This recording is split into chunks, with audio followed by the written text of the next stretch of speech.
Hey listeners, last year was our 15th year of the best in food storytelling.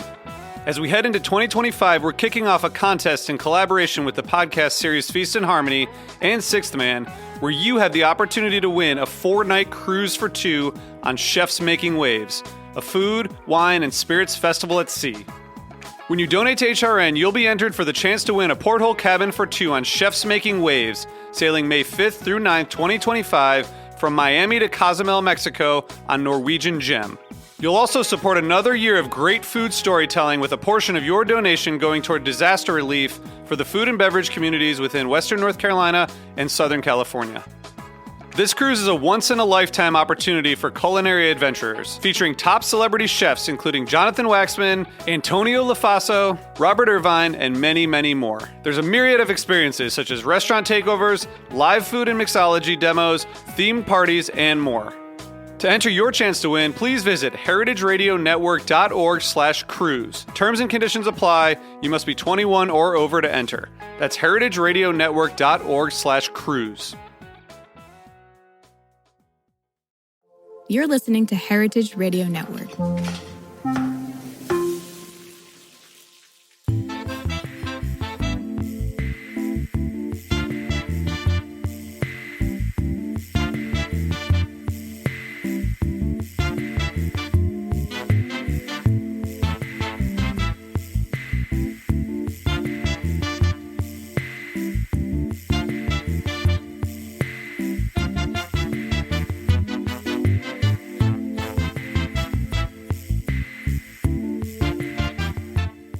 Welcome to the Grape Nation, your weekly wine journey. Our guest is Jin Ahn. We'll talk to Jin about wine, Riesling, Hawaiian food, and more. We'll taste a wine I asked Jin to pull out, a Julian Hart Cabernet Riesling for our weekly wine sip. I'm your host, Sam Ben-Ruby. Stay with us for the Grape Nation on the Heritage Radio Network. We bring wine to the people.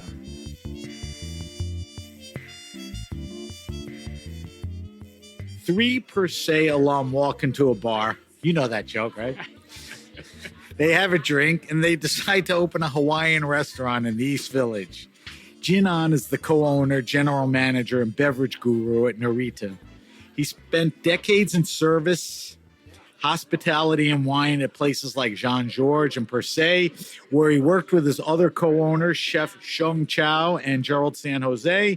Jin has created one of the most interesting and unique wine destinations in the country, championing German Riesling and Hawaiian food. Noreetuh just celebrated their 10th anniversary this month, correct? That is correct. Welcome to the Grape Nation, Jin. Thanks for having me, Sam. So we're talking to Jin in New York City. Jin, we just said, celebrated his 10th anniversary at Noreetuh. But he also owns a very happening bakery in Midtown, literally like right off of Times Square, you know, kind of a curious neighborhood for a guy who made his chops downtown in the East Village. It's called Pave, and we'll talk about that later. All right, Jin, I want you to give our listeners a little context about who you are and how you got here. So what I'm interested in is how you got to Noreetuh. And I mentioned in the intro throughout Per Se, Jean Georges, and that. What got you into hospitality? Tell me part of the stops on that trip, and then I want the story of how Noreetuh came about. All right. I guess it's a lengthy story, and I think it's all coincidental. A little bit of luck, a lot of mistakes along the way, I must add. How I got to open my own restaurant probably starts with a desire at one point in my life to open a restaurant. And that desire didn't really come about until probably 2002, 2003. I was a failed student at that time. And before that, I was a... What does that mean? They were going to throw you out of school or something? Yeah, the dean of the university have told me, well, things are not working out. And I think you should... Where was this?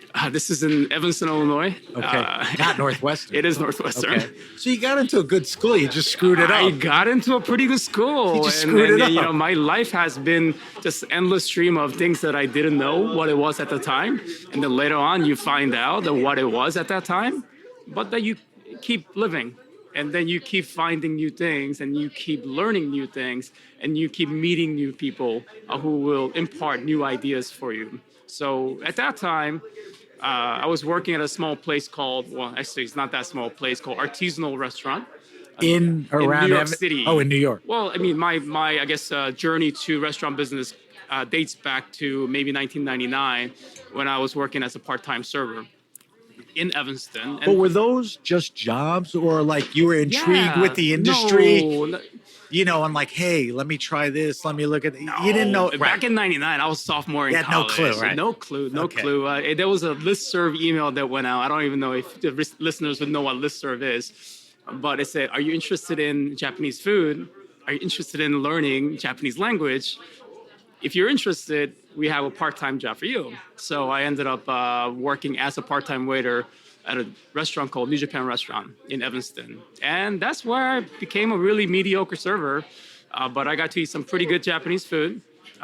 And then that was my foot in the door at the restaurant industry. But did it engage you? Like, this is fun? No, not at Okay. all. I was one of those so guys. we're not there yet. I- Keep I- going. I would have fired me. So eventually you leave Evanston, right? Yeah. Why and where do you go? Well, I came back to New York, worked at a restaurant called Artisanal. Right. And the only reason why I worked there is because the Where only was that? It's on 32nd Street between Madison and Park. Was that Terry Brennan's his place. dad was a No, Terrence Brennan of Picheline. I don't know if you know. that was a Picheline. Yeah. It was the Picheline guy Picheline's who the was second up in restaurant. Lincoln Center or something. Correct. Right. Correct. And then Cool place. Yeah, cheese cellar, right? Cheese cellar. Yeah. And before then, I had no experience with cheese. I barely knew how to eat cheese. It made me, a little queasy at that time. But I got to Stinky. work there. It's stinky, but like it's good now. You've learned. It wasn't Oh. part of my culture. You love to look back at that. Yeah, it's never part of my culture. I grew up. The only cheese that I had was a piece of American cheese that was wrapped in plastic, and that's my memory of childhood Where did you grow up? in Korea. You did grow up in Yeah, Korea. I grew up. When in did Korea, you move here? Back in 1991. So cheese was not a big thing in Korea? Okay. No. It's rice, kimchi. The obvious stuff. But the thing is that even kimchi I didn't love until I became a grown-up. Yeah. That happens. It But happens. to that point, and I don't want to do all the talking, the crazy thing now is when you look at the New York restaurant scene, you look at like omakase and maybe steakhouses or something. Korean food's like the hottest category, Yeah. right? I mean, in every iteration. But we'll get to that. I'll reserve later. my comment on All right, that. so you're at Artisanal. You kind of walk into something that turns out to be a good gig for you. Oh, I don't know if it was a good gig for me, but that's when I realized I actually like working in restaurants. Okay. It was one night, I was waiting for a drink at the bar, and I turned around. It's just the vibe was there. It was energetic. It was loud, and people were laughing and people were cheering. And I said, you know what? I could actually do this and be happy with it. Because before then, this is me, a failed college student. Everyone's telling me, oh, you should go into banking. Oh, you should go into, law school and do something. I'm like, I don't know what I'm doing. I don't know what I want to do. By the way, I dropped out of Northeastern. Oh, did you really? Right. Okay. So you're also a failed college student. Yeah. All right. So we have something in common there. Yeah. But I was convinced that I should go back to school and finish up my degree, which is economics degree, which is for me meaningless in a way that people ask me, so what did you study? And like, I didn't really study anything, but my degree is in economics, and it's also bachelor's degree, and what I said. What was the lag time between leaving and going back to finish Oh. the? About a year and a half. Okay. Yeah, about a year and a half. It's not bad. No, but it's not like 2-3 months. Oh no! right, so you go Dean back- gave me at least a year to cool off. So you get the degree. Yeah, I got the degree. I got my degree at the end of 2005. I finished through taking part-time classes during the nighttime, and that was the only option that I had because I still had to pay for college myself. Right. And of course, what do I do during that time period? Work in a restaurant. Okay. And one restaurant that really, of a couple of restaurants that I work, one is Oceanique. I still have to give our friend Philippe Andre a little plug. Which place? Oceanique, and that's also in Evanston. And Philippe's father, Mark Gross, is the proprietor Is it still chef. there? He's still there. He still sends people from that restaurant. And the Philly Bondre is Oh, a really? dear friend of mine. He was a high school student when I was working there at that restaurant. Nice. Yeah, it's kind of crazy how the worlds collide. All right, so get me to when you start getting like the real hospitality jobs and you really dig in. When is that? The Oceanique is when I kind of started the- to flirt around. But while So an important transition that point. yes, but what's more important during that time period is I got to interview at a place called Trio Restaurant. And the Trio Restaurant is where I really start to understand. Well, understanding is a really far-fetched word. That there's a different world out there. Now Trio is Evanston. Trio was also Evanston, Okay. and it had all the accolades you could name. You know, I think at that time, What was the cuisine? French leaning or cuisine is eclectic. eclectic? Eclectic. Okay. So chef at the time is Chef Grant Achatz. I don't know if you know who Grant Achatz is. Alinea. Yes, right, Alinea. So Trio was before Alinea, and Grant was the chef, and the proprietor is named Henry Adania. And the Henry was my mentor. I have a few mentors who made a deep, lasting impression on me, but he's the one who really made me realize that there is a career path. And it is okay to be a server. It's okay to be a food runner. It is okay to be an expediter. There's an art form, and there's a different nuance, ways of, working in the hospitality. You don't have to be just a chef. You don't have to be a wine person. You could actually do something really, really well by, working in the restaurant as a server and a waiter, and that is okay. And it was validation for me that I never really realized, because growing up in a Korean culture, servers are considered, I Right. don't know, quite on the low end of the totem pole. Right. And that's something that took Koreans very long time to break through. But right now, I think the chefs and the wine people are considered at least slightly elevated level in that realm. But the servers still struggle. And I've been trying to change that for the longest time. Restaurants were like pavilions. Chef became, Yeah. celebrities, and sommeliers became rock stars. Yeah. Those positions are crazy. But what you're describing sounds like the best thing that could have happened for what you do now, which is do everything at a restaurant, right? Learning all of that stuff. All right, so you're a Trio how long?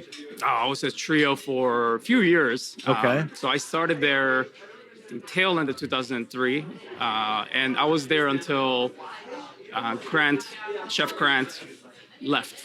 And of course, I joined the company, the restaurant, without even realizing that he was about to leave to open up his own restaurant. What did he open? Was it Alinea. Alinea? It Yeah, was yeah. that was Trio to Alinea. Exactly. Alinea means Do you a remember what continuation. year? 2005. Wow, that's a pretty cool part of your story and Oh, yeah, timeline to absolutely. be with Grant at the beginning transition. Chicago was magical at that time. All right, so what happens then? Do you go to Alinea? or- No, so we signed the paperwork, say you either stay with Henry and continue on reopening Trio, or go with Chef Grant and open up Alinea. And we had that offer. Of course, me now cannot see the future. I said, you know what, Henry's my guy. I gotta stay with Henry. I'm not mad at you for any of that. I'm not mad either. Who knew? Who knew, right? That's a crapshoot. but Yeah, You felt your gut.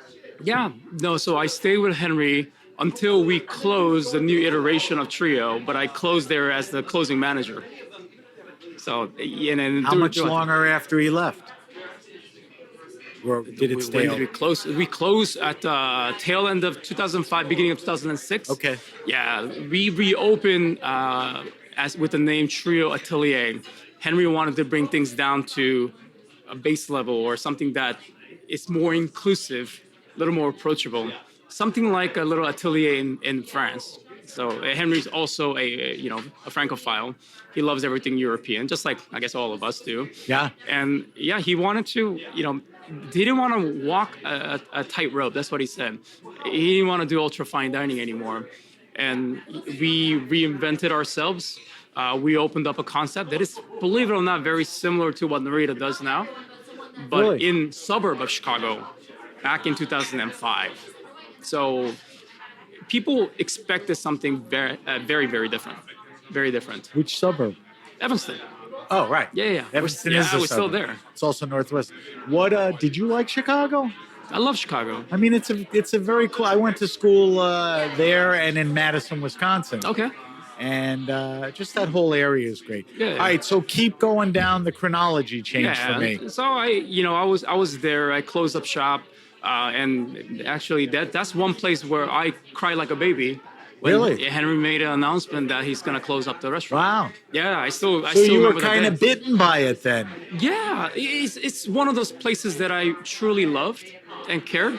I cared for the person that is Henry, and I care for the restaurant, and I care for what I was learning, what I was doing. Although looking back, I was still very stupid and ignorant and thought I knew the world, but no. So you said you looked up to Henry. He was a mentor. A lot of things Yeah. that he did, you're doing in Noreetuh. Do you see a lot of yourself in him, or different personalities? I mean, we were different people, you know? We were absolutely different people. The only thing that no, actually, I wouldn't say only thing. There are a lot of similarities. There's a lot of parallels. I think how we became who we are over time, walking some similar path.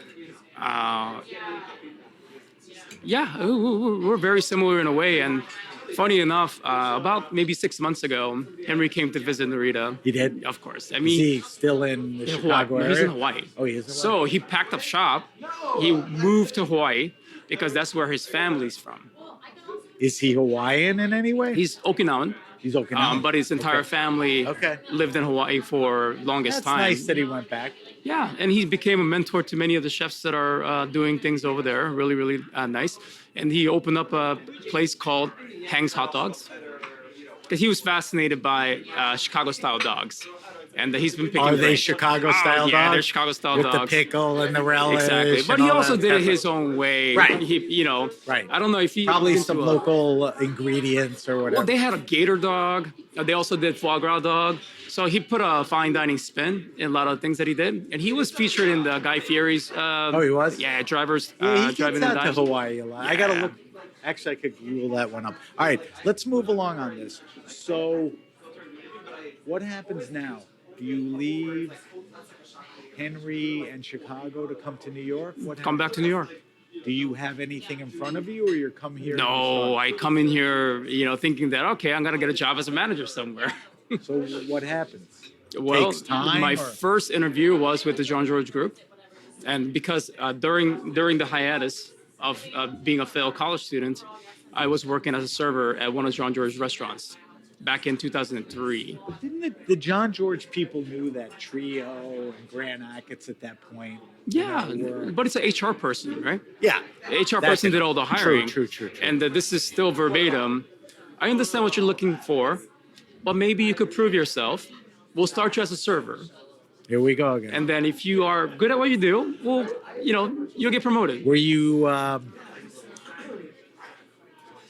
Did that bum you out, or like I'll take the challenge? I'll take the challenge. All right, so you take the job I as took a the server, challenge. John I George, start- high standards, right? I started there as a server in Nougatine, and then eventually moved on to the dining room. I became a dining room captain. But it didn't feel right for some reason. But that's when I also From started. Nougatine to captain, how long? 3 months. That's it. Wow. If you're decent, you kind of move up pretty Okay. quickly. Over So there, now they you're were in the just so many dining people. room. You're a captain, and after 3 months or so, you feel like this isn't exactly. No. I love the place. I thought cuisine is good, excellent, and everything about that dining room was beautiful. I think at that time I was still very young. I was still very young at that time. I think I was 27, 28 at the time, maybe, right around that time period. And these are the constant things that I would complain about. Oh, well, they're not doing this right. They're not doing that right. Typical young person stuff. Wise guy. Yeah, because you think you know everything, right? Did you internalize that, or you kind of were open about that? Oh, no, Like, no. Why are you doing this? I drove everyone crazy over there You when I did. was there. But all the back servers there, wouldn't I have became pegged- very close. I would not have pegged you as a pain in the ass. Oh no, I was painting the ass, but I still got my work done. Okay. But I was painting the ass to All right, people. so tell me what happened. So you're kind of vociferous. You're on the floor as a captain. And one of my friends that I used to work at 66 was a former John George restaurant. He said, "Hey Jin, we're hiring and we're looking for managers across the street. I think our F&B director would really like you." So I ended up getting a job at the Mandarin Oriental, literally across the Oh, street. that's right. They asked him to.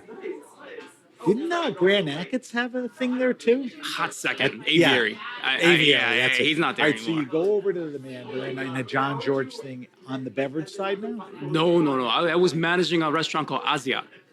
Okay. And the Asiat is, I forgot his name. We used to call him Chef Nori. And the Chef Nori is a very, very hot-tempered. He might have been a former alum at the Charlie Trotters, if I'm not Oh, mistaken. really? Yeah. Another Chicago guy. I think so, but I could be wrong on that one. But yeah, Chef Nori, I think, walked out of service a few months in to my tenure there. And I had one of the worst shifts you could possibly imagine. Closing into opening, into mid-shift. And, Wow. and later on, you realize this is not really a restaurant business per se. It's a room business that happens to have a restaurant outlet. So when I realized that, I said, you know what? I can't stay here any longer. So where do you go? Per se. What's the connection? How do you get there? So when I was at Jean Georges, there was this gentleman named Anthony Rudolph, who used to be a maitre d' there. And At per se? yeah, at per se. Okay. Well, Anthony Rudolph was the maitre d' at Jean Georges, and he later on went to per se, went through the bottom-up program, and Right. he ended up becoming a director of operation there at some point. Wow, impressive. Yeah, Rudy and I are still pretty close. He comes in from time to time. And I got his phone number from my co-captain at Jean Georges and reached out. And at that point, I knew how hard the work would be because these are all Thomas Keller people. So Grant Achatz was a Thomas Keller person. Right, very specific. Correct. and Per se, it's a attention to Thomas detail. Keller restaurant. Yeah. So I reached out to Anthony and asked him if I could get an interview or at least talk to him. And then sure enough, he reached out to me and we set up an interview, went through multiple process, met up with all different managers, and I had a trail and never looked back after that. You were hired at what capacity? Kitchen server, bottom Again? up. Oh yeah. How long? What was next? Back server after 3 months. And then they made me an offer that I could not possibly refuse, Which was? which is to be an expediter. Okay. Because I tried to get in as a captain. I said, no. We don't work that way here. And they don't. Explain what an expediter is. So expediter is a liaison between a kitchen and the dining room. Right. So in a kitchen of that caliber, you have a chef in charge who's in the middle of the kitchen. And to the back of him is what we call a U line. So in that U line is what you call, I guess, a brigade of chefs. So you have chefs who's responsible for appetizers. Right. You have the chefs who's responsible The for whole fish. lineup of menu Exactly. broken down by stations. Exactly. And then what they'll do is they'll pass it to the chef in charge and his sous chef in charge, and they'll plate it, they'll sauce it, send it out. And the expediter is the person who gets people in, wipe the tables or wipe the plates, get all the plates ready to go, get all the side stuff ready to go, call people for a run. We need 5 servers to run this tent top. You got to get all 5 people in there. As soon as it's ready to go, they have to run. Otherwise, it becomes a kitchen nightmare. So how long do you do expediting? They said I could expedite for 3 months to become a captain. I think I expedited close to a year. Really? Yeah. Was that because they didn't think you were ready, or just No, shit happens? That's kind of how they sell you on these things. Oh yeah. You're stuck there. Yeah, it's a Right. cherry. You It's would a cherry. never say, I'm doing this for a year. Sam, that's the best experience one could ever have in your life. So do they hand you the captain thing after a year as an expediter? So I ended my career there as a captain. Okay. And how long were you captaining? Total number of years, about 4. Wow. Yeah. Maybe a little less, somewhere around there. Don't spend a lot of time on this answer, but the show The Bear. I don't watch that. Okay, because Yeah. they do a lot of back. I stay kitchen away from that expediting. stuff. I I just stay wanna know away from from that your stuff. opinion, because it is in Chicago and they do base it off of some Yeah. of that. If it was accurate, I'm glad we didn't waste much time on it. All right, Thank you. So one of the things that I understood was at Per Se, you met a couple of guys there Yeah. that kind of cemented where your future would go. Tell me who they are and what happened. of course, those are my two business partners, Right. Chung Chao and Gerald San Jose. I met them pretty pretty much right away. They were there early on. Oh, Chung was a sous chef by the time I got there. Yeah, Chung was a that's sous good. chef. Yeah, he's been working there since pretty much the beginning. I think he might have been an opening member. Okay. But he was always in charge of what you call komi kitchen. Komi kitchen is where you train all the new cooks and get them through preparation. He's and that understanding. guy? He was that guy. Right. Uh, but- I meant he was there. But you move around, and I got to see him during one of the lunch service, and you take interest in one another, right? You have to. Sure. And then he said, who are you? You're a new person. You seem to be, trying to work a little hard over here. So what do you think you want to do later? So I said, I'm gonna open my own restaurant because that's been in my head since Did 2003. he say me too? No, he said, let's talk. And that's the only thing that really spoke. Let's talk. So where does Gerald come in? So Gerald was a kitchen server when I started, and then immediately he became one of the management. He handled a PR aspect. He ended up becoming a director of communication, or I think assistant to the general manager and assistant director of communication, something along that line. The titles get a little blurry, but he was also the person who wrote all the menus for the chefs, because the menu writing is crazy. So he had a knack for that. Oh yeah. He And you do need a knack. You do. Well, Especially he was a place like former that. tech person.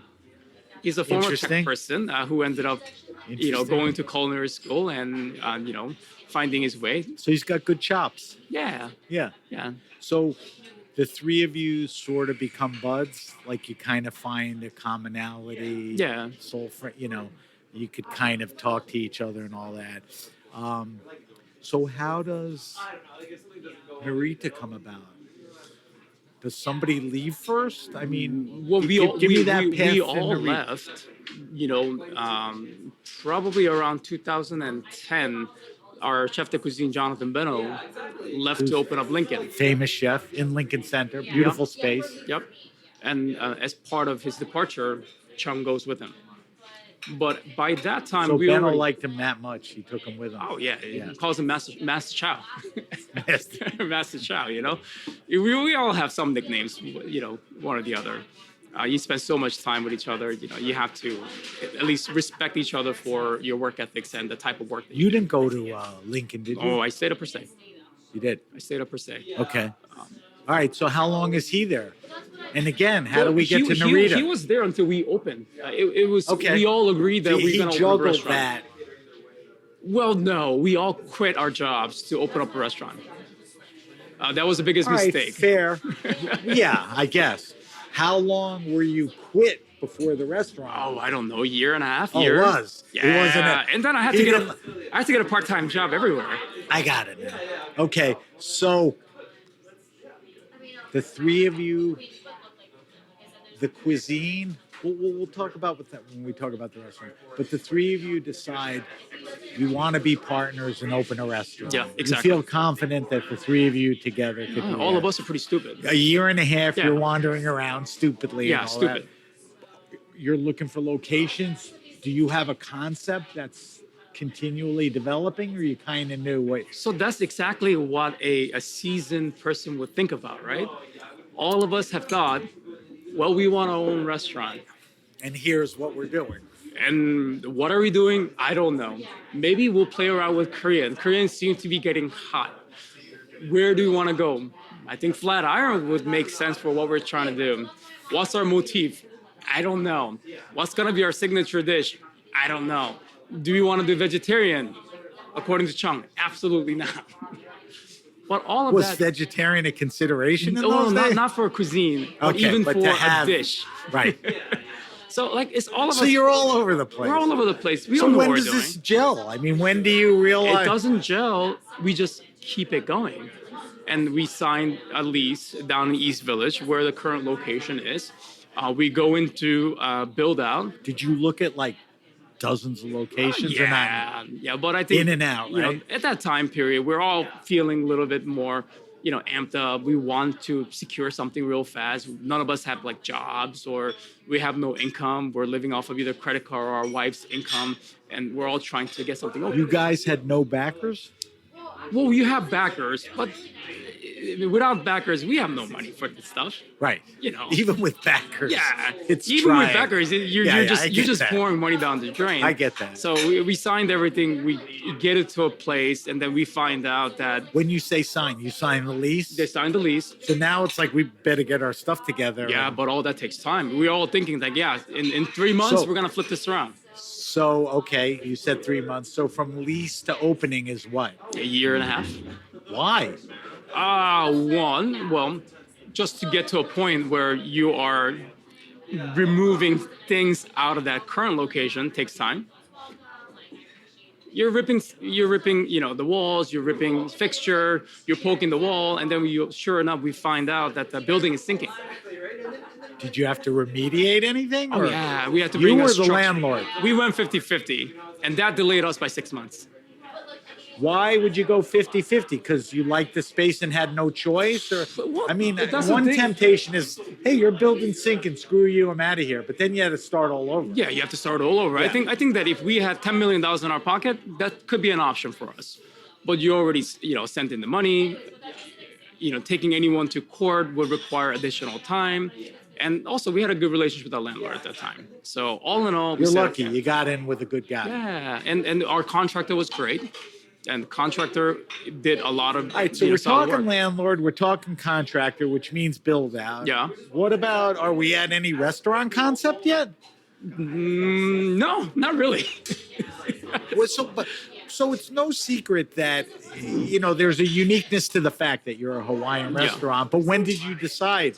I don't know exactly when it was, but it was at the time where we tested Was that out. Chow's idea, Chef Chow? No, it was Cheryl's idea. We were tasting Chung's food. He cooked up some Korean food, and I said, "This is not Korean food." I said, "This is not Korean food." You didn't know how to do it. Of course not. I mean, listen, he's a veteran chef, highly respected, great at what he does.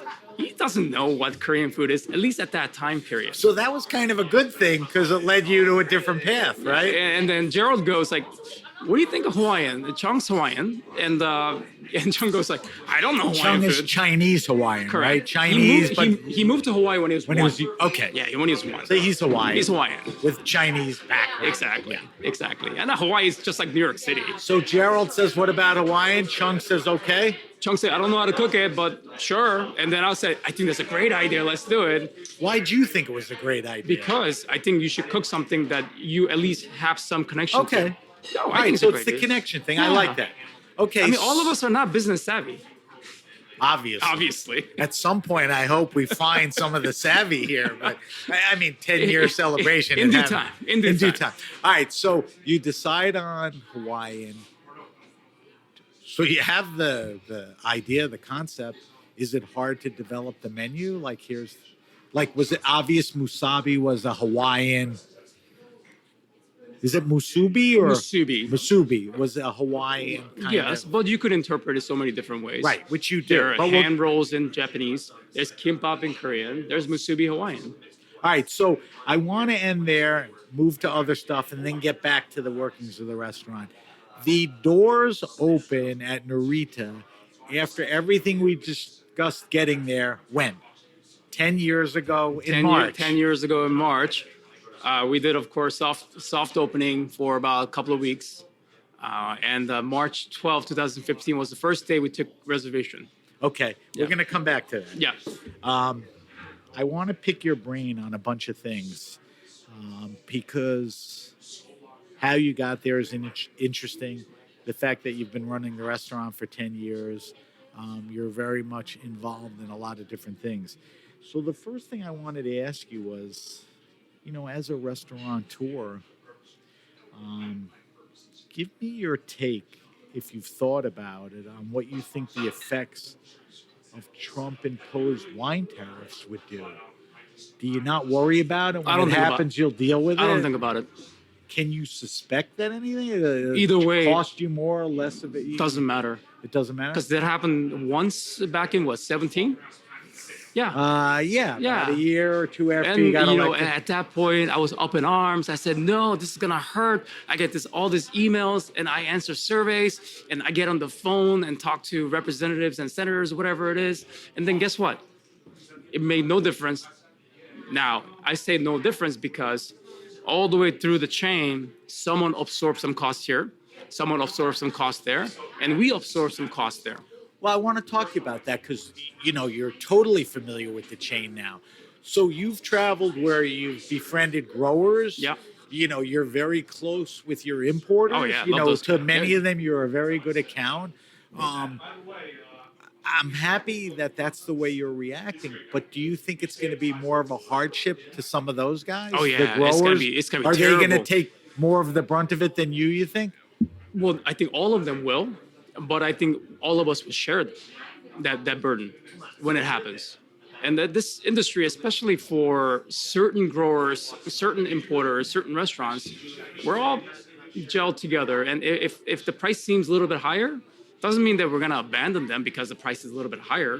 We're gonna understand that price is a little bit higher because of Trump tariff or whatever it may be. I think people will be aware. I mean, Yeah. it's not a random raise. And if let's say if I buy something $50 now and then I put on the list for between 100 and 125 or 150, and then makes pretty decent profit off of it, now I have to pay, let's say, $70. I could still charge the same price and make a little less. Right. And that's how I So who behaved for the longest in time. the chain that we discussed, the grower, the distributor, who's going to feel that the most, do you think?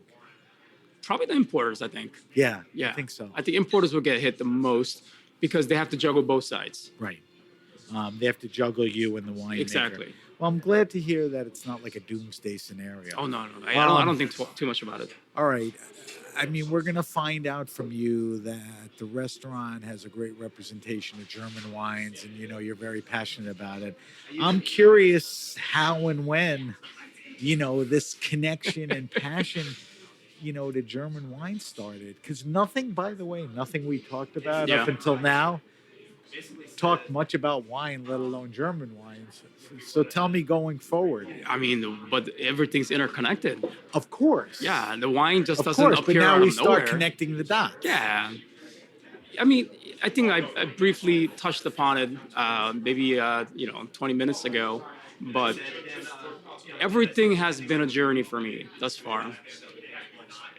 And every single person that I meet, every place that I visit, it's been a learning experience. 24, 25-year-old version, or even 10, 12, 13-year-old version of me would think that I know everything, right? And I know now, yes, I do know something, but there's so many things that I do not know, and there's so many other people who know so much more than I do. But you're willing to recognize and admit that. Oh yeah, absolutely. The runway is still very long. Yeah, and that's the only way that I could keep growing, and I could have other people grow with me. And how I'm gonna teach or tell people, hey, keep learning because there's no end to learning. If I think that I have perfected at this point in my life, no way. I can't spread that. All right, answer the question. Tell me the connection to German wines. I really think that the fervor started with the Van Boden guys. Because before then, Early on, when you opened the no, restaurant, not early on, much later on. much later. Much on. later on. So the first few years at the restaurant, I was selling. the wine recognition, the wine list, the wine service was nothing to what it looks Nothing. like. Oh, Okay. we've evolved quite So a bit. when do you think that was a turning point? How many years into Well, it depends on who's looking at it, right? you? I'm asking you to look. I'm looking. Okay. When I went to Germany for the first time. Okay, so that's what I'm trying to get to. Yeah. But why did you go to Germany? Did like a Von Boden say, I'm doing a market Von Boden, trip? Stephen and Colin. I'm pretty sure Colin had a little more influence there than Stephen did, or maybe Were Stephen you did. buying some stuff from them then? I wasn't buying very much. Okay. I bought some So why are they wasting money on a guy like you to a trip to Germany? potential. Okay. I could confidently say that now. So the good news to that is you project the potential, which obviously was correct. and those guys who are very soulful guys sensed, we think we could turn this guy, I don't know if it was intentional or not, but I think I gelled a little bit more with these guys during pandemic. During pandemic, I still remember I had some wines on hold, and I think after a lot of the retailers sort of backed out on these purchases, I committed to sending a payment for some of those boxes. And Stephen wrote me, as he does. This is one of the most special thing about Stephen, is he'll take his time, write handwritten letter. He does that. And once again, Like going that back to his word. stupid book he made me do a podcast for. I take all that back. It was great. He wrote me a thank you letter saying that through this time period, you could easily just use that as an excuse to not to live up to your promise. But thank you for taking it, especially for a restaurant that probably could use every single penny that we could have. And that sort of touched me in a very different way at that time period. And then I was working at a different list, and Colin made some visits there, and we just had a blast just tasting and talking. This is still during the pandemic time, and I put some wines on that list as well at the time. And sure enough, I've been long done with that list. So there's always the friendship and being in that environment and circumstance, which sways you to thinking. But as you were tasting the wines, they really connected with you, right?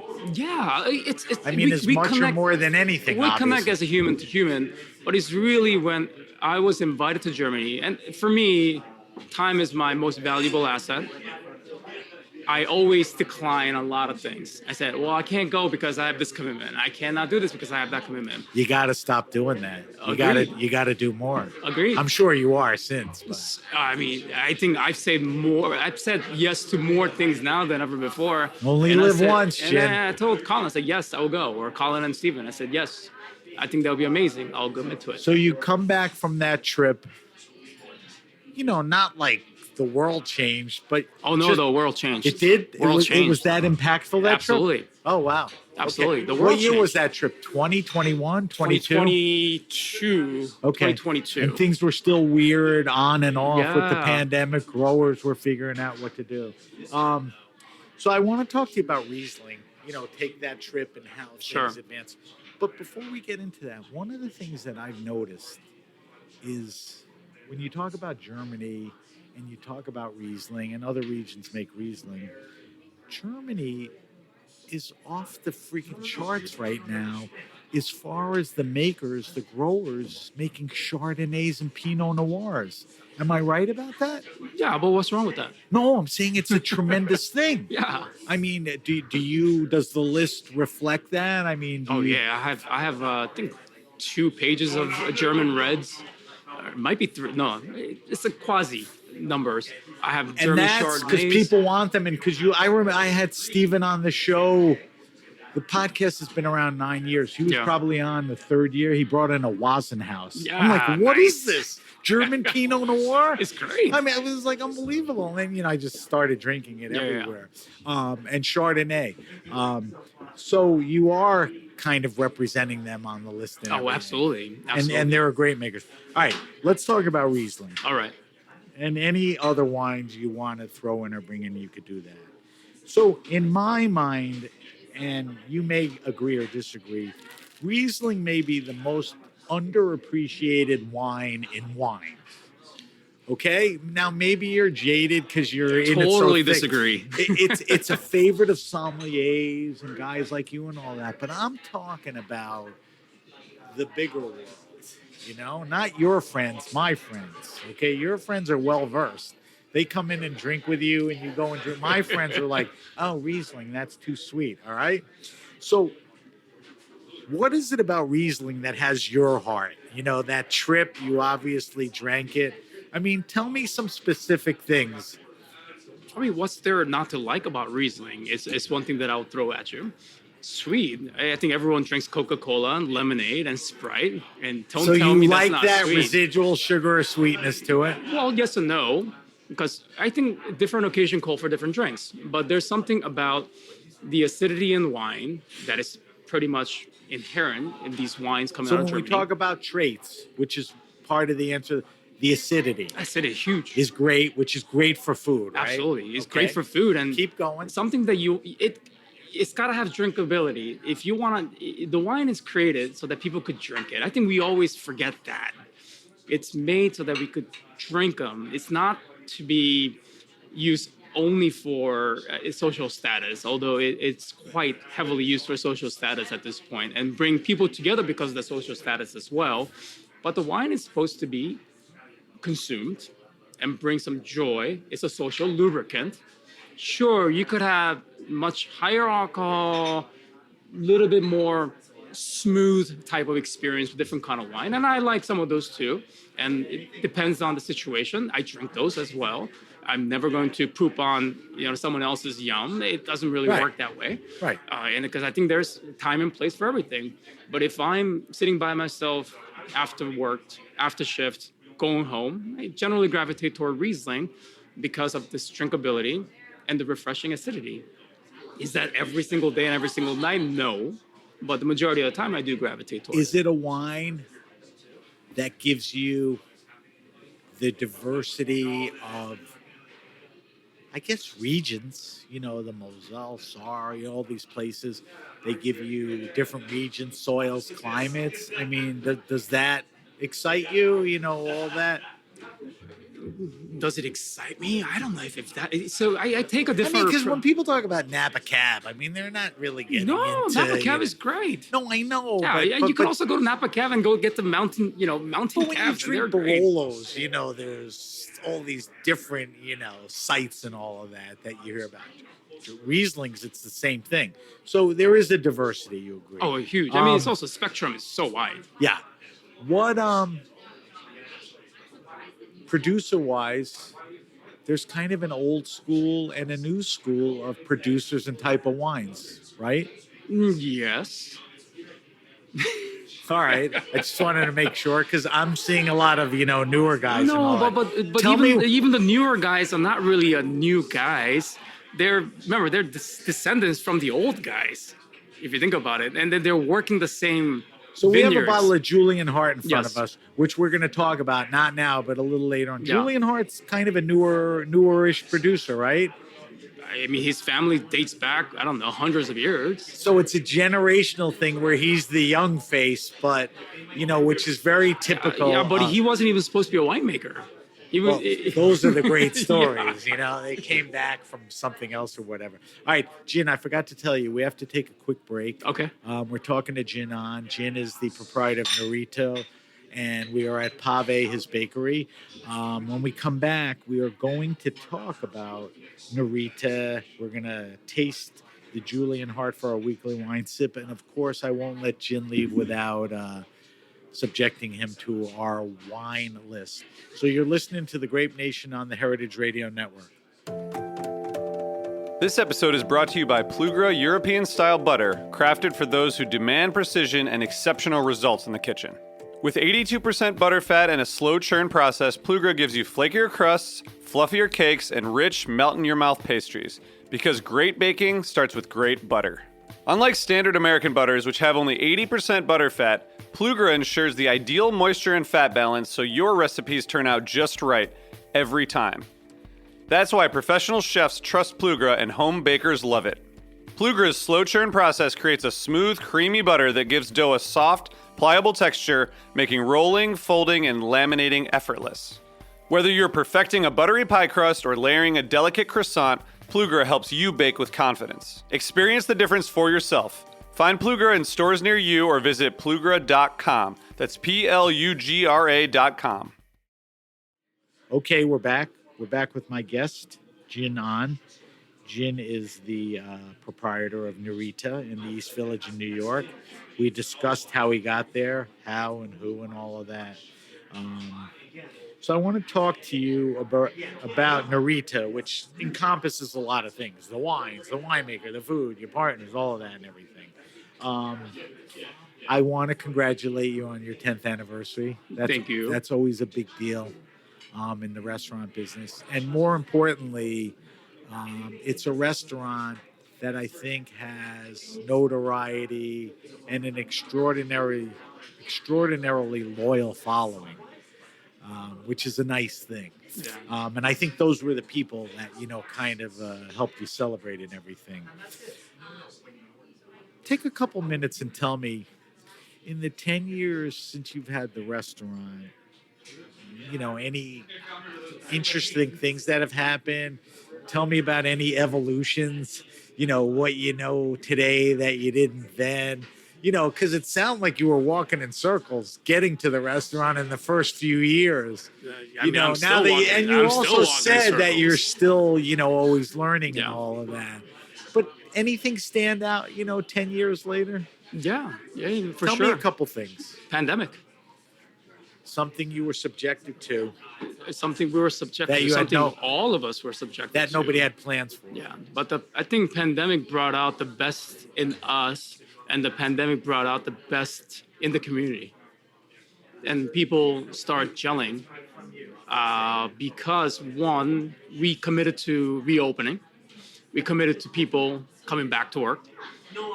People dismiss that quite a bit these days. Oh yeah, you don't have to work. You get funding from here and there. But like for me, if you don't have a job, you could either one, look for a job and look for a job that you may or may not like, or come back to a place where you know what to expect and be able to support yourself. So you're committed. You have to commit getting back yourself to it. yeah. And I mean, also my livelihood, Chung's livelihood, all of our livelihoods were connected to Did you reopening. do anything in between? Like takeout or any of that Oh, stuff? we did or everything. You did everything Yeah, you I was could. just, I was just pandemic-wise? depressed, curled up in my bed for about 2 weeks. But then my wife kicked me off the bed and said, go back to work or do something useful. But when we reopened July right after the Independence Day. So I think the government gave us a go to reopen with the outdoor and takeout only, I think late June. But we took extra 2 weeks off just to solidify a lot of things. But I think that gave a lot of us. The takeout only didn't involve the wine thing right away, right? Not right away. But Did you move wine up, like to do retail for the we wine? sold decent amount of wines from our regular clientele base, and the supporters came out and bought some of those wines and takeout. But what we also did was offer 25% off on all bottles of wine for about a year since we reopened. So Did that stimulate sales and interest? well, not only sales and interest, but I wanted to send the message that yes, as much as we are eager to make money one way or another, support ourselves, but we also appreciated the people who are coming out to support. So we did that, and there are many people who ended up coming in very regularly, and some people started coming out on Sundays very regularly. And Sunday's now like a famous day there, right? well, but I don't know what to expect. Some week I'm looking at it, week out, it's like nothing. And then all of a sudden it gets very busy. Last Sunday was crazy, but that's another story. Yeah. Well, I think you have the potential to do all of that. So the pandemic's up and down because you open, then you have to close. No, but that's okay. It drove us nuts for... You were able to keep staff active as much as you could. We kept all the staff. People left because they wanted to find out more about life and move on and do all that, which is fine. But during this process as well, we were able to find certain individuals and stuck it through. And, if I don't give Tasha a little shout out on this podcast, I think she'll be very upset with me. Probably deserves it. Yeah, absolutely, more than deserves it. I could do what I do now because Tasha's there stressing out. Because I used to be that person stressing about everything. Right. So you weather the pandemic because you're doing all the right things. You have the will, to want to continue and do all that. The pandemic finally breaks. Is it a slow roll to get things going, or things kind of gradually in a good way? Oh, it's always up and down. Yeah, it's never a straight line. It's a constant detour. And sometimes you feel like you're hitting a rock bottom and all of a sudden it goes right back up. But we have our limitation. We're a 40-seat restaurant. No matter how busy we get, it does not pay for our rent. It does not. I have to clear out my entire cellar of most expensive stuff to pay the rent. It's a crazy model, Jin. Well, like I said, we had no idea what we are doing, and we still After don't. 10 years. Yeah, after 10 years. I think we might have some idea, but All right, it's so not even close. You mentioned the cellar. Let's talk about the cellar. Let's talk about your wine list. I think one of the things that makes Noreetuh exceptional is the wine and the wine service. Um, I mean, the list has what, upwards of 400 selections? Yeah, I think I started with 200. I think it's right around 450 now. Is it? It's a little crazy. How does that work? It doesn't. No, but you have 250, and it was a stretch then to put things on. You're spending money buying stuff, however you're getting it, and all of that. Why does that jump up to 450? Is that because you have personal faves? Customers are saying, why don't you have this? The food dictates. Oh, by the way, I never follow the customer's request. Okay. Just so you know. All right. So that's off the list. Why does it go from 250 to 450? Gradually over time. Yeah. Yeah. But is that growth, exuberance? Is there stuff there that shouldn't be there? No, I mean, the stuff that shouldn't be there is either get, sold in the auction. Excuse me, I'm so sorry. I said the auction market. Some do get sold to the auction, but I've gone through that already.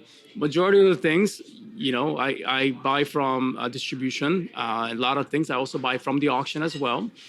And I don't mean to put you on the spot. That's okay. It's okay. And I'll edit this, but auction is a legal way for restaurants to obtain Absolutely. wines? Okay. Absolutely. All right. It comes from the private seller, quote unquote. Yeah. And then they have to have a sticker in the back of every bottle to indicate that. So we buy it and then we resell it. We pay all the sales taxes along the way as well. So there's a totally legitimate way of obtaining bottles of wine. But there's a lot of cool things that come up.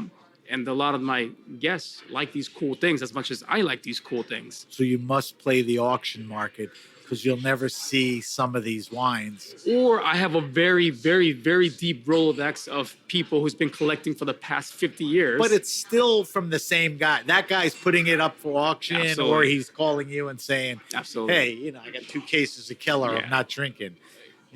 Hey, go get your head examined and drink them. Yeah, whatever. But you're also paying up front too. So it's quite a bit of investment, and you don't get the money back if the wine is not sound. So you really have to think twice before you start bidding. Right. Yeah. When you design the list and you acquire these wines, how much of what you select is focused on the type of food, compatibility?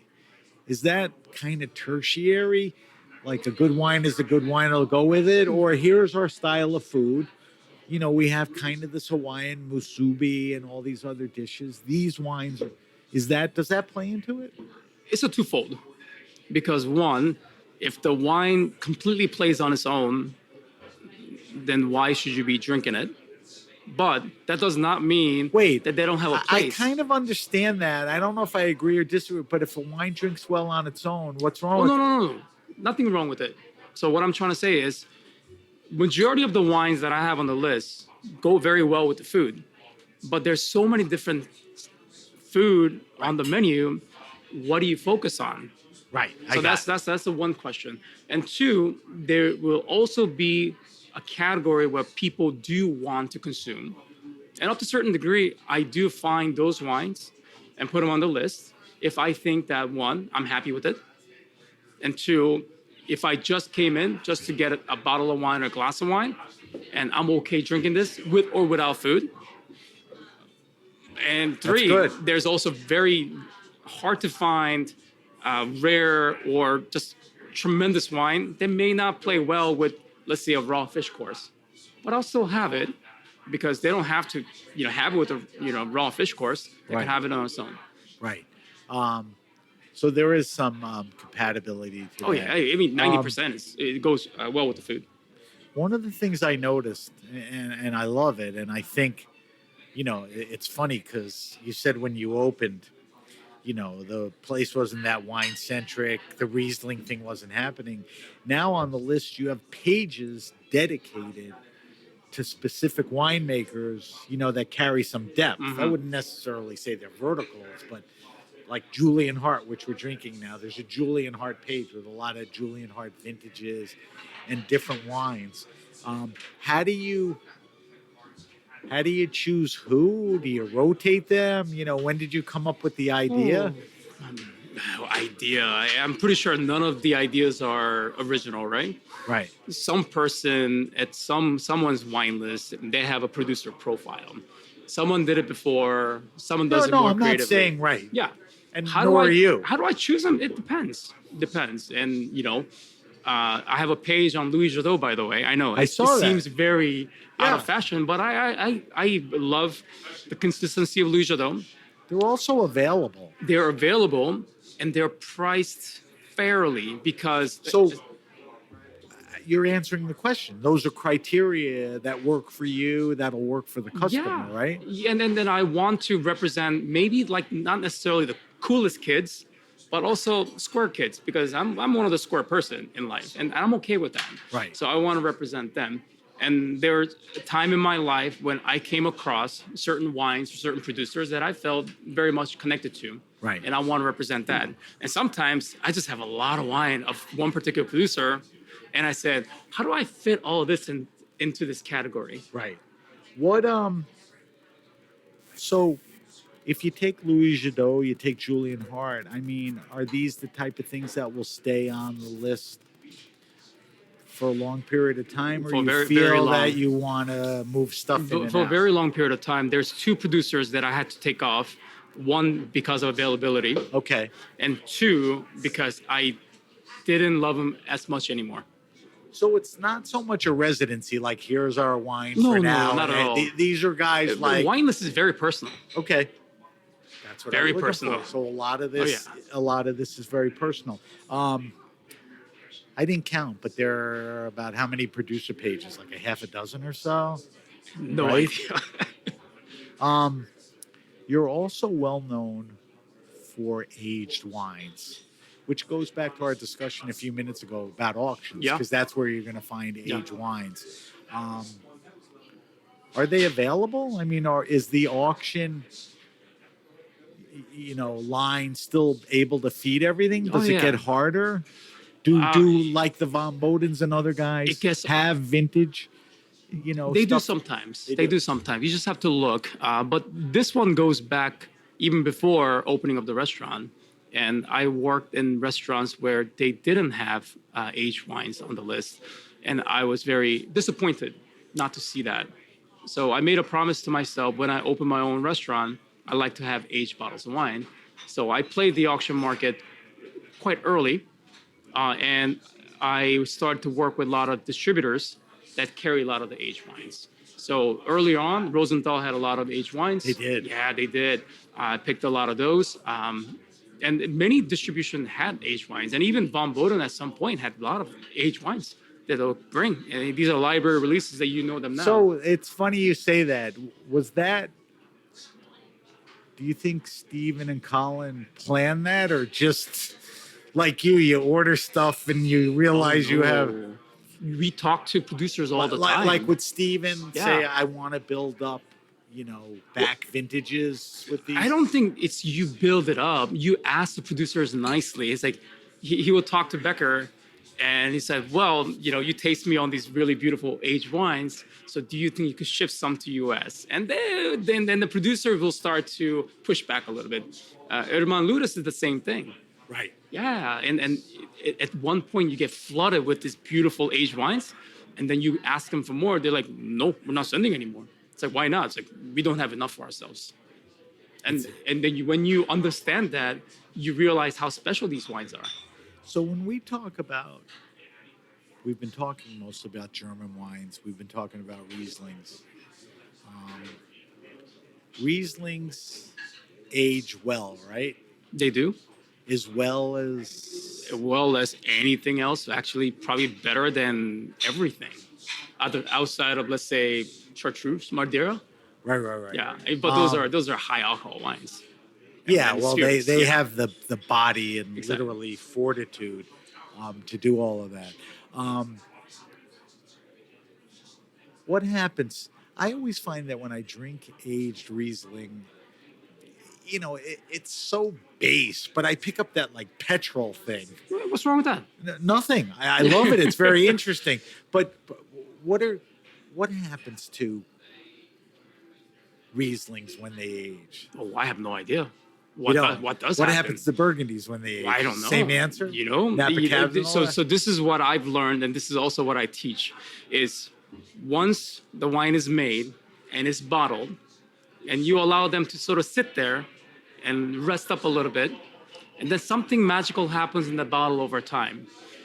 If you were to compare it to a human, you allow that person to age throughout, and something's going to happen internally. Of course, it's not necessarily the perfect analogy, but it's going to go through its trials and tribulations within the bottle. It's going to do a little dance between the acid and the sugar for Riesling. It's going to go through a little dance between, let's say, tannin and the acid and whatever may be in there, and then it transforms. And when it transforms, it could be a little awkward at times, like the teenage years, Right. or it could be just stunning, Right. like in the peak years. But the teenager thing, maybe you just let it sit a little longer. If you have multiple Sometimes- bottles of that, you say, Correct. This is a teenager. It's not there yet. I'm not going to open the next But few. not all teenagers grow up to be a beautiful There's no adults. guarantee. There's no guarantee. But it's worth a shot. Exactly. As far as all of that. Exactly. Talk to me about other regions. Like I'm happy to see that Austria and Blaufränkisch has been getting a lot of good coverage, and I've been tasting a lot of good Yeah. Blaufränkisch. They're great. It's almost like the Austrian Pinot Noir in a sense, or maybe a little heavier. Tell me some wines outside of Germany that are on the list or that have your attention. Northern Rhone. Always Northern Rhone? always Northern Rhone. So you're a man of my heart. I mean, Going love On is Northern my Rhone. idol. He's I been love on the Northern show. Rhone. Anything up there is great. Cornas, Saint Joseph. Hey, listen, I'm a very Now, is that traditional represented person. on the list? as much as I could. Yeah, because But when it's I getting- saw it, it's it's not getting like, hard. oh, wow, It gets very hard to source, and also very expensive. So and they take much longer time to come to a place where you could appreciate them more.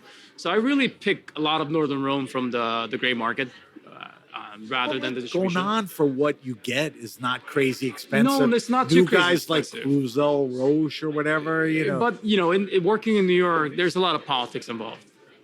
So if you doesn't want, make it easy. no, it does not make it easy. It's Yeah, an yeah. allocation game, and if you only go for allocation, you truly don't have a relationship. And then that's something that someone has told me when I started this business many years ago. You don't realize that until you get to a point where, okay, this is all relationship, and if you forget that and just trying to pick cherries off one place and pick cherries off another place, You got that right. you don't have any relationship. You, at that you point. got that right. So I'm with you on Northern Rhone wines. What I was trying to get to is your lane is pretty straight when it comes to like Teutonic wines. Outside of Germany, and you do have some Blaufränkisch and all of that. Any other stuff? I mean, I don't see a lot of Sylvaner. Or... No, there's Sylvaner. There is? There is Okay. Sylvaner. All right. You gotta sometimes go outside and go to a page Shit, that it's says such a other old freaking world. big list, Hey, that's yeah, what it takes. so I guess because the list is that long, it is well Yeah, represented. you could also get lost because the list is long, and that's one of the challenges. But of that's the a long good list. thing. That's a good thing because you're getting lost in good stuff. Yeah, and then I have more Sylvaner coming. Okay. I see you added beer and sake. Is that a sign of the times, a sign of change, that maybe the consumer is a little younger, or maybe they're drinking less wine? No, and not at all. Maybe. So, have you upped the beer and sake offerings through the years?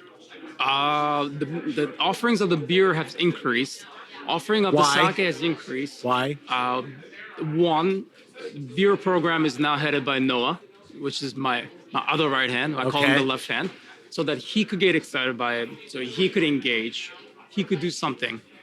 And the cocktail program is also taken up by Noah and Tasha, so they handle that now. But that's not a sign of the time or the changes? No, it's that not. people want a cocktail versus maybe a glass or a bottle of wine? No. Cocktail has always been there. We've always been asked, why don't you have these tropical cocktails? You're a Hawaiian restaurant.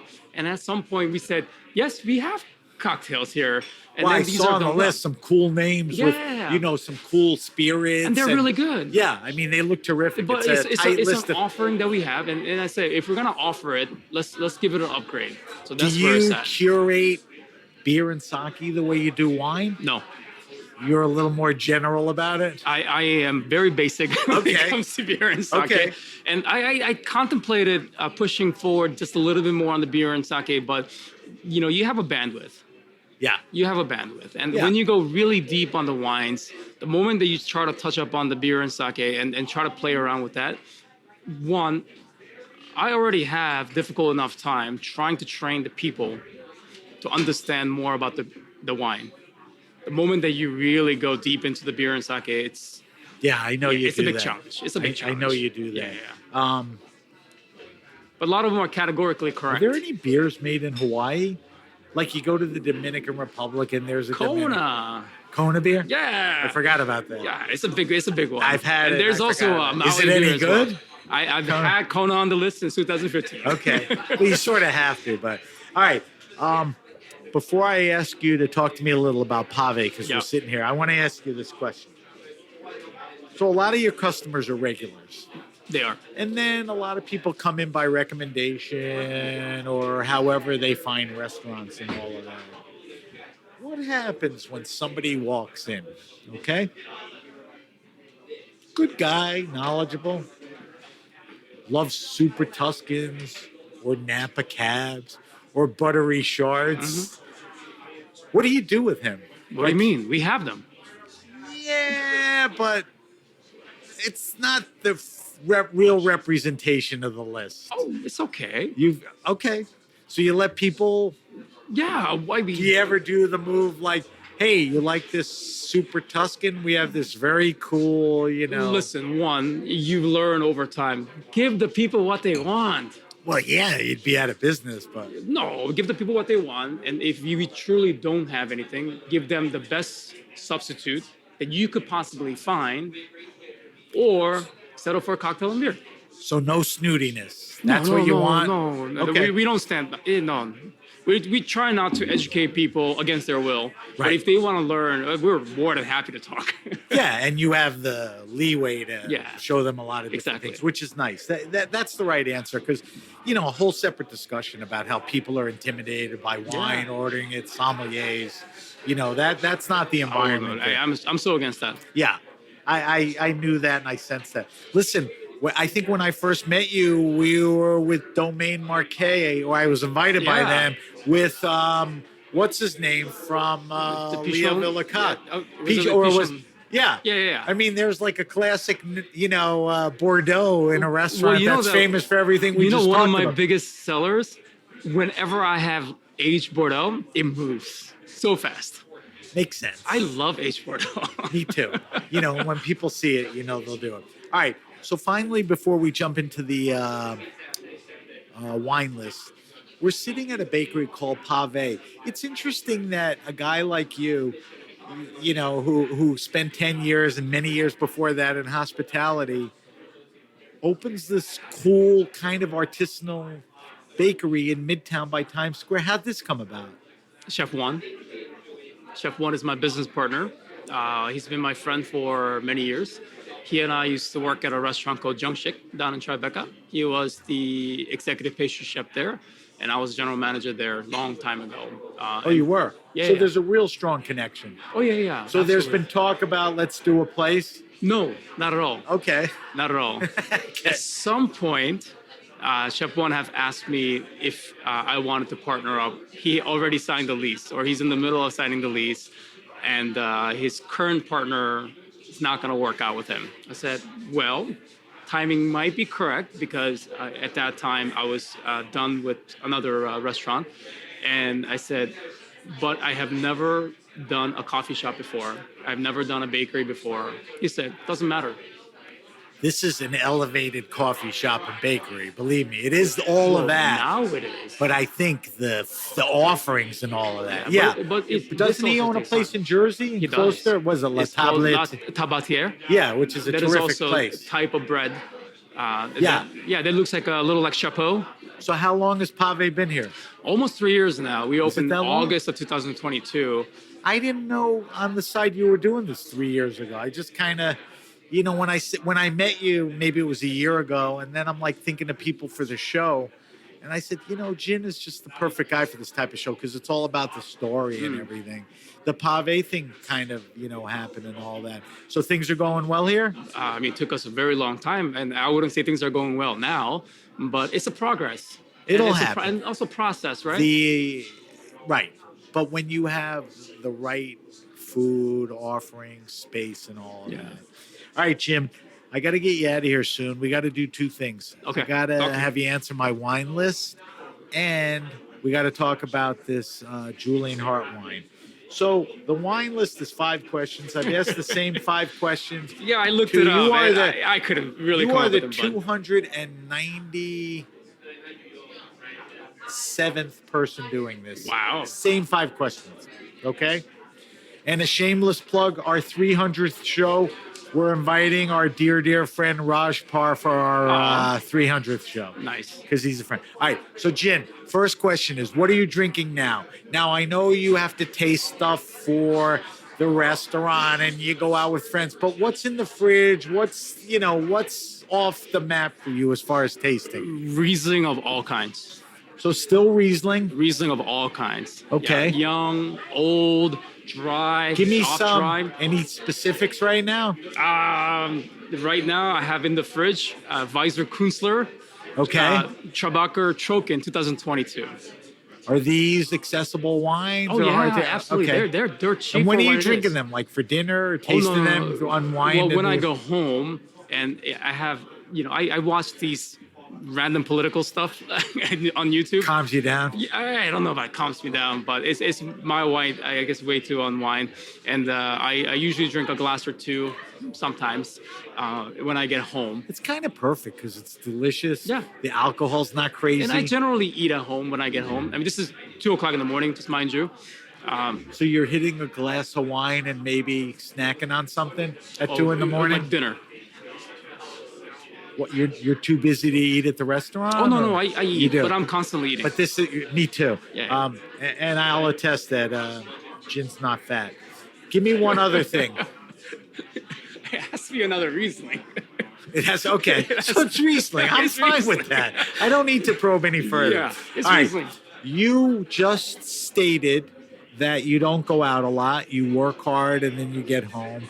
But if and when you do, and I don't want you to pick favorites, I just want you to cite a few things. Are there any favorite wine restaurants or bars? Now, people mention your name on my show because they love you. They love the selection. They love the food. They love the vibe, the price, everything. They say Pascalina Chambers because are there any places you feel that way? I think I might have written down Chambers, Pascaline. Okay. So that's... Well, because every one of my guests hang out at Chambers also. So I think when you get to a certain point in life, you pick and choose what you eat, you pick and choose what you drink, you pick and choose what you stand for and support the people and the things that you want to support. Right. And I think that's what it comes down to. I think you do that. I think she does that. Yeah. They're not the only. The Four Horsemen, places are terrific and all that. I just did something for the first time in 397 wine lists that I've never done before. What's that? I skipped one. I skipped 2 and went to 3. So this is the Jin Ahn list. So 3 is really 2. Number 2 is this is the goofiest question. What's your favorite wine and food pairing? All right, this comes back into... And this is something you don't eat or make. Oh, no. This is... Not what you think is a good... Oh, no, it's a perfect pairing. What you like. This is a perfect pairing, but you just don't see it anymore because sometimes it's not available. Northern Rhone Syrah with age with mochi crusted fish with black bean sauce. Mochi crusted fish with black bean sauce. So it's pretty much lightly fried, lightly sauteed with the crust on the outside. Is there like a mochi flour to make mochi? Exactly. So they use the flour, whatever, to crust the fish and then either bake it and or the Northern sear. Rhone is just match made in heaven. I think it's gotta be the umami from the black So you're bean. talking Saint Joseph, Cote Roti. Talking Chave Hermitage 90. Okay. So I'm happy to tell you nobody's ever said that before. I don't think anybody's ever used the word mochi in one of these. Oh, is that right? And I have another one for you, by Go the way, ahead. because I thought about this. Because it's also an unusual pairing, and I sometimes when the unusual pairing comes to me, I just find that fascinating. We used to do a black cod, pretty rich, that's marinated in red pepper sauce, California Pinot Noir. Why does that work? I don't know. How does that work? Is black cod really cod, or is it that other fish? Sablefish. It's sable, Yeah. right? Which is much moister Yeah. and unctuous. But it's so good because the cod itself offers you a textural sensation, which you can think about with the Pinot Noir. Right. Whereas the red pepper marinade in the sauce so that goes really what well. you're kind of pointing out is that sort of an unlikely pairing that works. Correct. Yeah. And unlikely pairing that work is the one that fascinates me. Yeah, that's why I do this, because I want people to either stretch or come up with cool things, and that checks that box. All right, fourth question. We're back in order. Favorite all-time wine? When I initially asked this question, you've been around wine a while. What's the most expensive rare wine you ever drank? I don't care about that. That was the old question. The question is, what is that wine that opened your eyes, that changed the way you think about it, that was transcending? That you still think about. Is there a wine or two like There's that you some. could... I actually wrote them down. Go ahead. It's not never gonna be number one. And It's if I- not a and rank. If, It's if, those, if, it's if I- those wines that... Sure. If I were to taste them Important. today, I think I'll also look at it differently. So there's a few. 90 Chav I already mentioned. Okay. Because that's just a profound, profound wine. Now, I know Chave, Hermitage, the best is 90 one of the great vintages, or it's a vintage you like? 90 is still profound to me, but so was 91 and so was 89. But as far as ratings, are those like high? Oh, I don't know the ratings. Okay. It was just That's so what I wanted to profound. hear. Those connected with you, Sure. regardless of... And then I could tell you, Essay Prum, Velenosono, Auschwitz 76. This How'd you is- get to drink that? We raided one of the private sellers and we bought a lot of aged Riesling. And this is also before the Van Boden era when I really started to go into this aged Riesling. And that had a profound impact. If I were to taste that today, I would probably say this is not as good as the other wine. Really? But at that point, it was a perfect wine experience. And 66 Chateau La Lagune. That's a little unusual, La Lagune. No, 60, People usually say first growth or the second growth. Oh my goodness! This also came from the same seller, and then I ended up finding a case. When did you drink that? Ooh, this is early on in the Noreetuh career. So, Probably 8-9 years ago? 17, 16, right And around that time period. And what was it about that wine? This is when we were really discovering the beauty of aged wines, like really discovering aged beauty. And Was there any fruit there? oh, well, it was a lot of drinking at that time. Okay. And we made a lot of memories. And I was lucky enough to open multiple bottles of that 66. And Oh, that's the best way to do it. But it just brought so much joy and so much understanding. See, that's the question, because you So remember much it to this day with detail. Absolutely. That's what I'm saying. Not like, oh, the most expensive wine I had was the 45 Roman. Who cares? Yeah. I care about the ones that you then, connect of with. course. All right. So I didn't mention this, but we post all our guest answers Okay. on our social media, because the whole reason I ask you is because I want people to that's just true. kind of share in on they your might, they might shit on me because of the shot, but No. But I do have to say one more wine. Go ahead. Keller Hubacher Magnum 15. And I had this wine at a dinner party that I went to in Jersey. What's the Hubacher? Is that the vineyard? That's the or- vineyard. That's the vineyard. And does he continue to do Hubacher Oh, year yeah, in, year out? Absolutely. I actually had Is a that Hubacher. one of the more crazy expensive no, ones, it's or not one of the necessarily? more available Okay. Großgewächs. Okay. But that hit me with the lightning. That really hit me with the lightning. And this is still the time period where I would drink much more off-dry Riesling than the dry Riesling. And when it hit me, I said, I got to get more of this style of wine. And I think ever since then, I became more open-minded about dry Rieslings. Yeah, because early on you mentioned you like sweet Rieslings, sweeter profile. All right, like I said, I'm going to post those. Final question, and you should be very adept at answering this. I want you to recommend to me the best wines for around 15, 20, 22 bucks retail. I want a red, I want a white. You can go category. A good example is Muscadet in the white category. If you find the right makers, is fine. You can go category. Or you could say to me, a maker or a region like Vino Verde, Great White Wine, whatever. Give me, and I do this for my kids because, they're in their late 20s, 30s. They can't spend a ton of money on wine for a gift or a dinner. Yep. But they don't want to embarrass themselves with supermarket wine. So for 20, 22 bucks, what am I buying reds and whites? Have you not seen, I guess, the Von Boden signature line? Bring a bottle of Riesling to your dinner party? So Riesling categorically. Categorically, but there's a certain slightly dry or finer or slightly off dry Riesling that fits that category every single time. Price-wise, too. Price-wise, absolutely. So almost any entry-level Riesling from Von Boden, such as Weiser Kunstler's Fine Herb. Weiser's W-E-I-S-E-R. Weiser Kunstler. There's also Emery Schoenleber, Estate Trocken. There's also Julian Hart, 1,000 liter. There's Bodenweiders, Felsenfest. And a good retailer, around New York is going to have some of these. Absolutely. And the Steins, Blauschiefer, those are all stupid good. It's crazy and good how good those wines are so and good. how cool those winemakers are and some of the prices. Yeah. It's like if somebody said this was $20 more, I'd pay it. Absolutely. It's just that good. I'll easily pay that, All right, so does that check the white box or the everything box? That checks the everything box. Because all those guys make whites and reds and all of that. No, not all. All those guys only make whites. White. They So may go make red. some reds. Right. That's what I thought. So give me your red answer. I don't know how much those would be, but I started to bring in, or Bowler started to bring in, this producer, Simone Adams, called Adams Vine. From where? From Rheinhessen in the Ingelheim. And those wines are fantastic. I think the base level wines, you may be able to find it around 25, 30, I think, maybe. I can't think of anything. That's in the range. Yeah, that's in the range.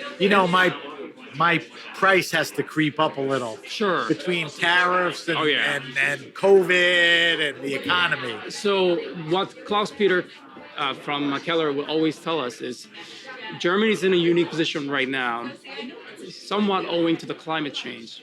They make perfect 12.5% alcohol Pinot Noir year in and year out. And so they're going through the golden age in making Pinot Noir. They're more set for all this climate change BS. And some of the people with their knowledge right now, what they're doing is just incredible. And the quality is so high. Yeah. All right, so I'm going to post those. We're going to wrap up the show with our weekly wine sip. Every week when we have the opportunity, whether it's a winemaker, why wouldn't we taste this wine and discuss it with them? Or a som, what's their favorite, or a restaurant that's so well known for a certain lane of, how they do wine. I asked Jin, I said, Jin, do me a favor. At the end of the show, let's taste and talk about a wine that's most importantly representative of your mindset in the restaurant and is accessible and reasonable and cool. All of those things. All right. I didn't realize you said accessible. I said inexpensive. Why, this is hard to get? It's very hard to get. Okay, so it's that's very hard fair. to get. But we want people to look out for it because it does show up. Absolutely. It does show up. All right, so we're drinking the 2021 Julian Hart. 23. 23. 23. So tell me about the wine and the winemaker. So this is a Riesling coming from a single vineyard site called Goldschroften, which is in the town of Peaceport. And it's considered an uncool place called Middle Mosel. I think Steven... Uncool? Uncool. I think Steven made it uncool. Isn't it going to become cool now? No. Wait, uncool weather or uncool vibe? Uncool vibe. Okay. What they say is, everything's so hot over there. Everything's so hot over there. It's all relatively speaking. But of course, Julian and Nadine Hart just hits it out of the ballpark every single time. And they make beautiful cabinet-style Rieslings.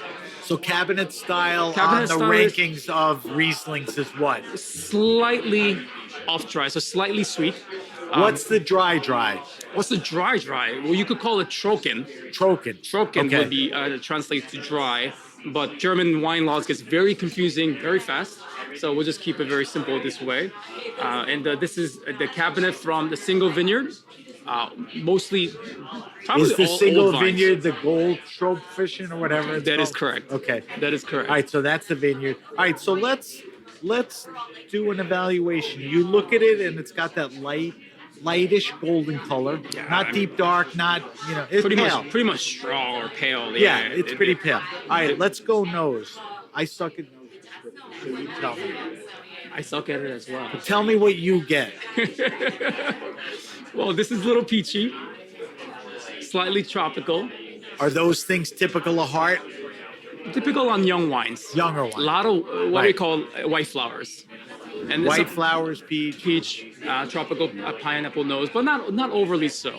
A little stony, but stony sometimes can be very I difficult like to that say. you said stony and not mineral. No, I see. I go hard on the people who say, "Oh, this is a little mineral." It's like, can you define that a little bit, please? Is it wet stony or dry stony? Forget it. It's a wet stony. How All about right, that? so the mouthfeel is typical Riesling. Yeah. It's not unctuous, it's not thin. No, it's right in the zone The there. thing about the cabinet is it has that drinkability factor. It's light on its feet.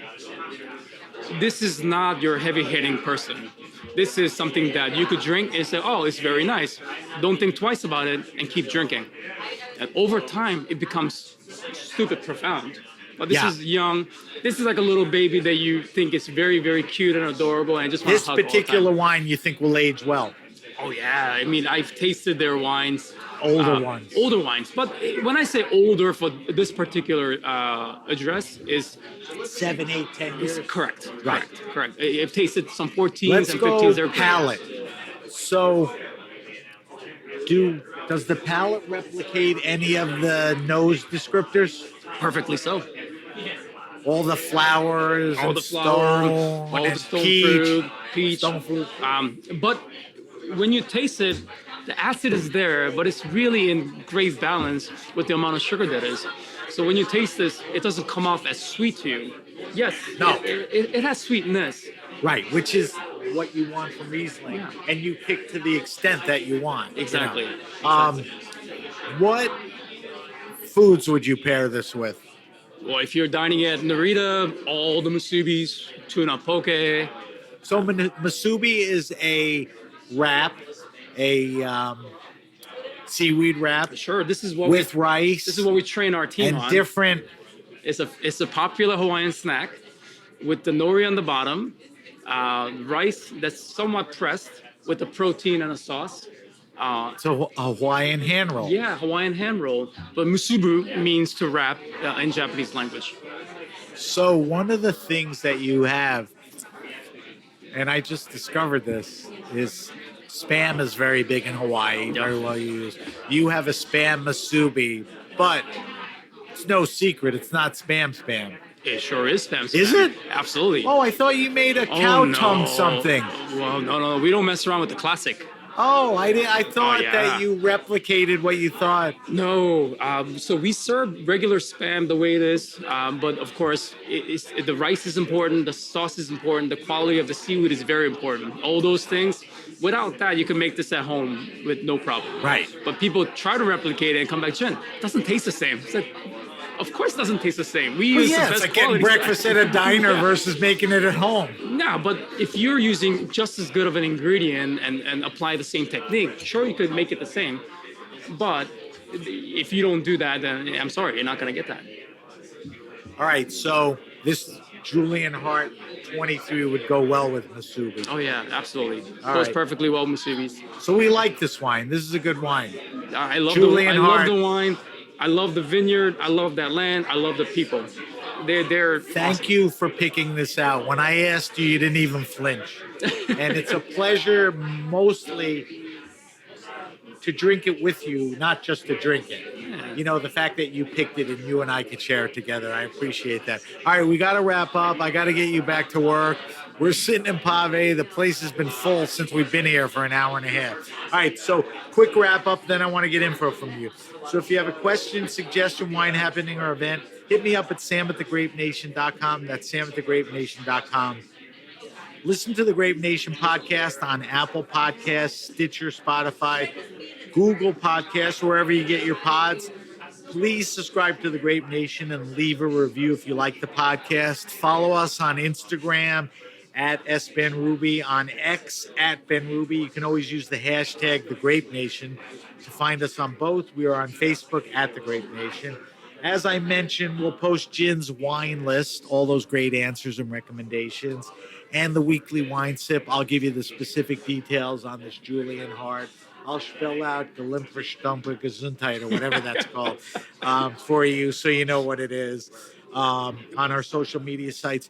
Jin, if we want to find more information on Noreetuh, Pave, I mean, you know, whether it's like, what's this place about, or can I get reservations online or whatever, where should we go? You could go to Noreetuh.com for Noreetuh.